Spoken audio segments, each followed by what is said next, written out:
So I'm going to talk about this LA protest. They said they brought the Marines out yesterday, but I didn't see not one of them. All I saw was a bunch of little bullies, cowards who are too afraid to face a person. So all you people out there cussing and screaming at them on the front line, good job, because that's all they deserve. They don't deserve to be talked rational and reasonable to, because they just want to twist your words around.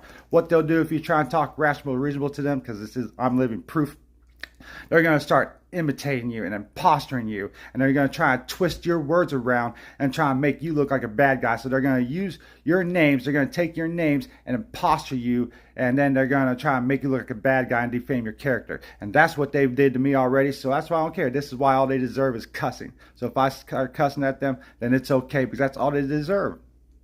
Now, the other thing is, we're going to talk about how their paranoid behavior is. Because when you get around them, you start feeling this paranoid sense. Why? Because they project their guilt out upon everybody else. They're a selfish, greedy bastard who hides in the closet with occults and sends their females out because they hide behind bitches and children, because they're basically the devil worshippers. You know, that's how devil worshippers behave. They hide behind everybody. They're cowards.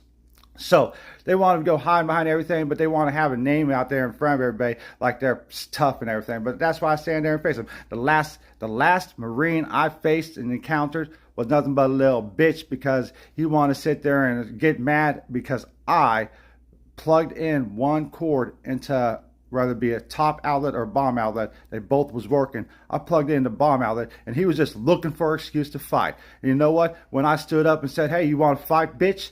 You know what he did? He backed down, because that's what the Marines do. They want to talk a bunch of shit. They want to send their females out there, but they're too chicken shit to talk and face to anybody and have a conversation, because they know they're guilty, evil bitches. So when I went out there and faced that guy, that's the last Marine I faced. That's all they are out here. Let's look at this notes one more time. Yeah, the last thing I'm going to drop out there is how they want to censor people's stuff. I always got a video that I'm going to be posting. I recorded up on my tablet and up on my phone here of the comments. I was leaving comments, and you see how they perverted and manipulate the situation. And that only started happening when the Marines came out. Actually, it started happening last night, you know, after the shit started getting thick and going good. But nonetheless, that only started happening when they started saying the Marines coming out. You know, so that just means they're nothing but occult cowards. And that's why I say face me. If you can't conversate with this, and that just means you're proving everything I say is correct. So anybody wants to stand against these corrupt criminals, they want to give us false labels. Bitch, you don't know if I'm a lefty or a righty. All you are is a dick sucker, and that's all you're trying to do is try and placate every situation.